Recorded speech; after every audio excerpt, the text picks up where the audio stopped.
Hey everybody, Hi. welcome to another video. This video is going to be different to a lot of the videos that we've been releasing over the last while. As you can probably tell, we never do these types of videos anymore. In fact, it's been a long time since we've just sat down and talked to you guys.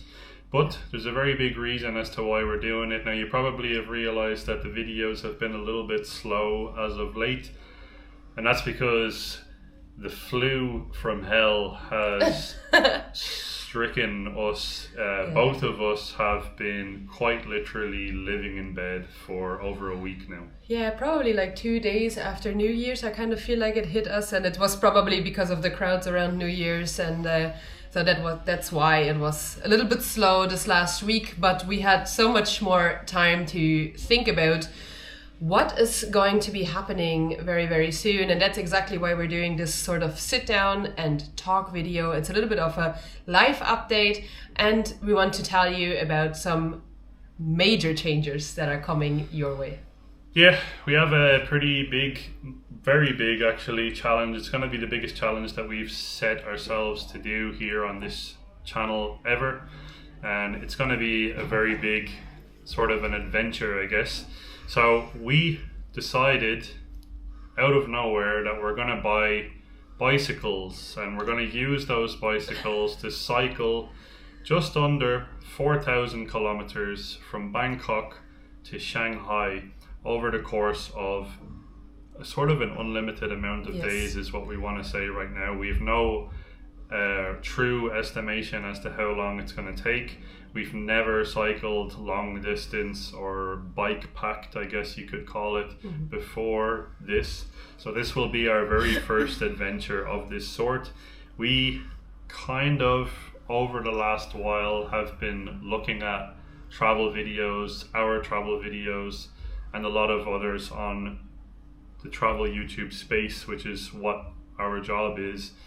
And we've kind of realized that a lot of videos have just been very lazy. There's not been a lot of thought going into them. It's been run-of-the-mill travel stuff like food, first impressions, travel days, these types of videos where it's just kind of people are uploading them with the intention of creating the content, and there's good intention behind it, and we always put a lot of work into our videos, but we feel like we want to give more to the viewer, and that's exactly why we are setting ourselves this challenge, because we called ourselves this channel name Two Mad Explorers a long time ago. Around 2 or 2.5 years ago, we gave ourselves this name. Oh yeah, and our YouTube channel existed a little bit longer. We had a different name at the beginning. I was just like, why are you saying 2.5 years? But we gave ourselves that name because we wanted to be more adventurous, mad adventures, and lots of crazy stuff. And we feel like we've been playing it safe. And that's exactly why, because we want to step away from our comfort zone. Yeah, and I mean, like, that's not necessarily like a big critique to the entire travel sector. It is somewhat of a critique to the travel sector, of course, but we are also looking at ourselves and critiquing ourselves, and just kind of looking at our own emotional world and our own patterns and behaviors and how comfortable it has been. I mean, like, obviously we started this entire channel to experience a lot more, and we kind of feel like we've been bopping around in circles doing the same thing kind of over and over, just in different locations, which feels a little bit too comfortable, and we just want to get out of that entire comfort zone. So we don't, obviously there is going to be food, and obviously there is going to be travel, because we will be on a bicycle, but it will just look a little bit different, a little bit more out of the comfort zone, and a little bit more purpose. And I feel like that's kind of the key word here, because we've been doing all of this and we have had our own purpose, our own reason,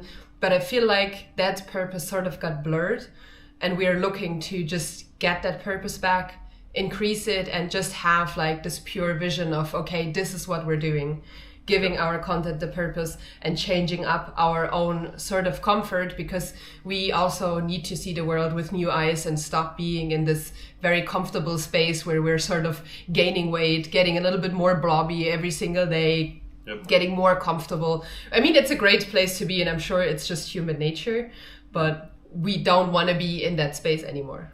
Yeah, and the videos just get boring. A lot of videos that we have been putting out, a lot of videos we've been seeing on YouTube as well from other people in the travel space. A lot of people have just gotten into this sort of flow where they show up in a new city, they make a first impressions video, they make a food video, and then I didn't expect this. Didn't expect this, yada yada yada. Shocking, whatever is shocking is this.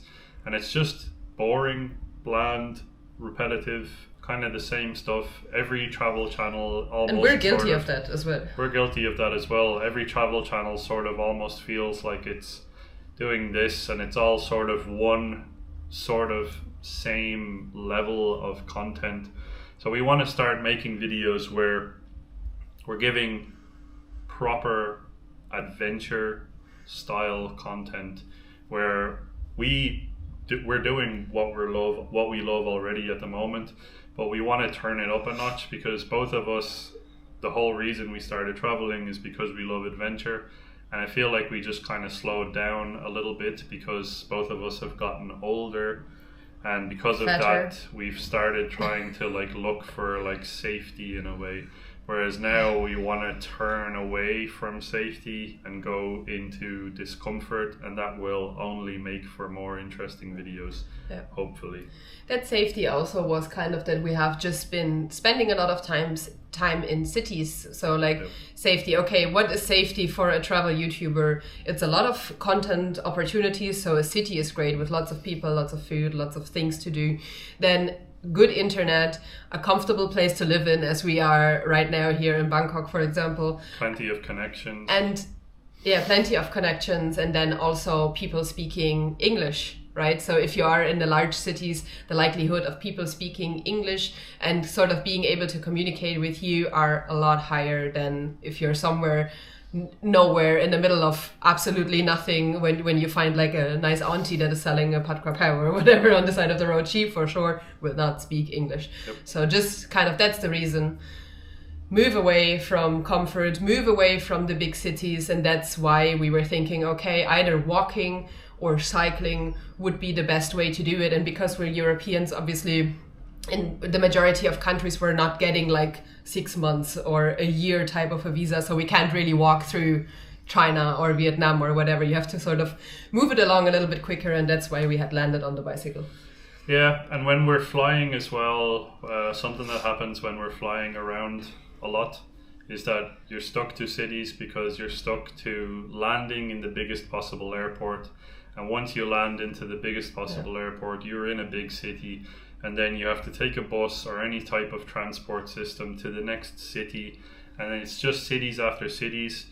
And now we want to just sort of lean into just hopping on a bike, going for months at a time, filming every day of the adventure, filming the interactions, the ups and downs, the horrible things that we're going to run into, the amazing things hopefully that's more than the negative as well.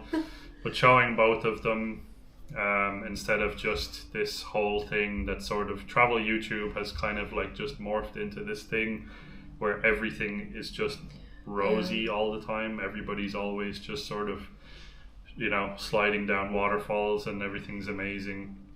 That's not what travel is, and we want to sort of project that more, because we want to just go on a mental adventure and then hopefully get from Bangkok all the way to Shanghai. And then when we're finished in Shanghai, we, depending on if we're still alive or not, will try and go from Shanghai to even further. We're not going to say where, but a lot further. It's going to be a lot further. But that's the goal that we'll talk about once we reach to Shanghai. But for now, the big thing in front of us is Bangkok to Shanghai, and that path is crazy. So we're going to be starting from Bangkok City, and then depending on how fit we are, we're going to have to set the specific kilometer amount that we cycle every day. We're going to start off like between 30 to 50 every day, 30 to 50 kilometers of cycling every single day. see how our legs feel, and then we'll turn it up or down depending on how we feel, basically. But the path is the crazy part too, because we're going to be cycling basically from here up through the northeast of Thailand, which is the Isan region, which is one area we haven't seen yet, into Laos, the most bombed country on earth, country that we've never been to before. We'll cycle through Laos, the proper rural Laos. We're not going to be going near any of the cities in Laos. It will just be countryside. And then into northern Vietnam, rural northern Vietnam, cycling through there, probably absolutely crazy as well. It will be cold, I'd say, still by that stage. It will be cold in northern Vietnam. It will also be cold probably in China. So we're going to be cycling up then through to the Chinese border, and then we have probably about 45 or 40 or 45% of China to cycle through. A huge amount of China to get to Shanghai. Exactly, and right now, so when we're starting, as Luke said, 30 to 50 kilometers, we're going to start quite slow to see how we're feeling, because obviously this is not going to be a race, this is going to be a marathon. This is like potentially the next 3 to 5 months of our life, so we're not going to try and like cycle 100 kilometers on the first day. That's not what's going to happen. We're going to do it realistic and try to get slow and steady to the goal. But once we kind of hit China, because the visa situation there right now is that we're getting 30 days on arrival, so when we pass the land border, 30 days, we will have to kind of increase it to probably 80 to 100 kilometers a day at that stage. So if everything goes well, if we're hopefully gonna not get injured and not overestimate ourselves, the second we hit China, we need to level it up, and I just hope that we're gonna be at our best fitness at that stage. But again, we have enough time. We have another 30 days in Thailand on our visa, and then Laos is not a huge country, so it won't be too challenging to get in and out of there within the time limit of the visa. And then Vietnam will be a little bit more challenging, I feel. Ow. Yeah. And then China will be the most immense of challenge. Yeah, I think once we enter China, it's going to be crazy, because the weather, I think, by that stage will starting to be getting warmer in China, thankfully, but it will still be quite cold. Maybe. End of March.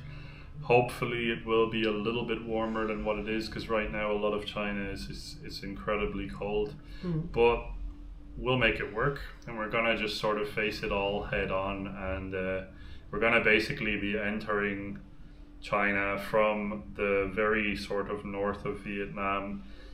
So I think we'll be actually entering somewhere around Guangxi or Yunnan, depends on which part of Vietnam we enter.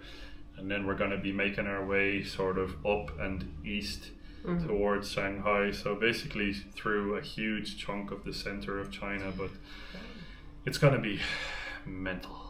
I'm really looking forward to it. Yeah. But looking forward to traveling different as well, because I feel like a lot, as we already said, a lot of travel YouTubers are, including us, doing repetitive things, and I feel like these repetitive things also include locations where you're shooting. So like if you go to Vietnam, everybody is gonna go to, Hanoi, Saigon, Da Nang, whatever, and so on, like just like the typical things. And I feel like when we're cycling through, there's not going to be much choice. Like we're not going to be hitting up the main epicenters of whatever area that we're going to be in. It's just going to be wherever we end up stopping, right?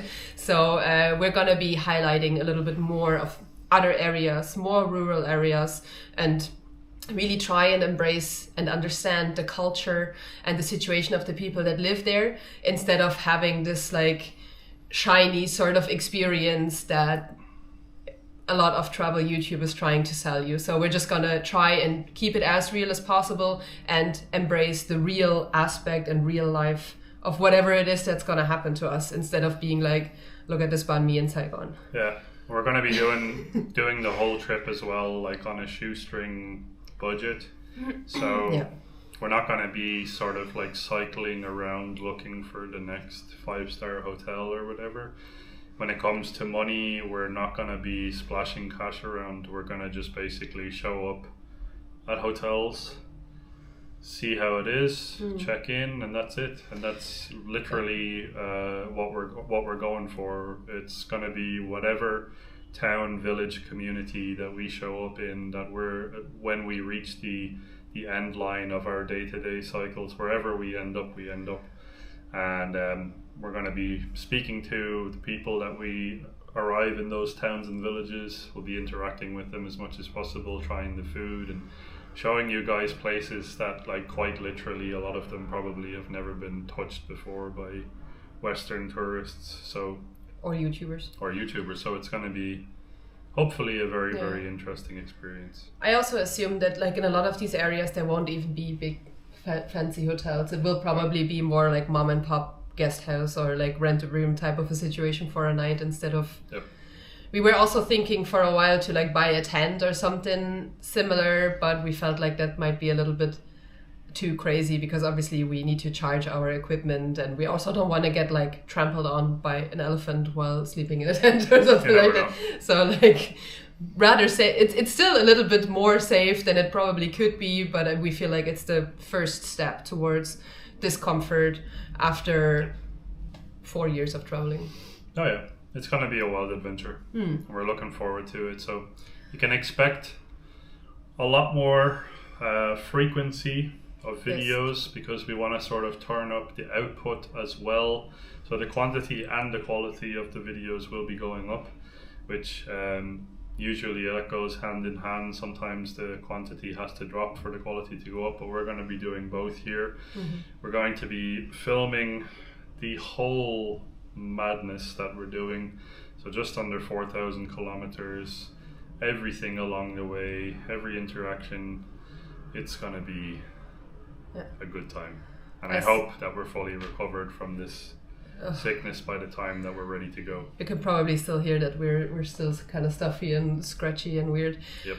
And right now as well, to let you guys know, the plan is to cycle 3 days, or cycle and produce content and film for 3 days, and then on the 4th day stop and rest and edit and upload basically. So that's kind of the rotation that we're thinking right now. So it will be a lot more filming and a lot more moving than we usually do. And so more videos, hopefully more purpose, and I also hope that the two of us will get really fit and lean in the process of doing all of this and just get out of this slobby comfort that we have been sort of sitting in for, I don't know, a while now.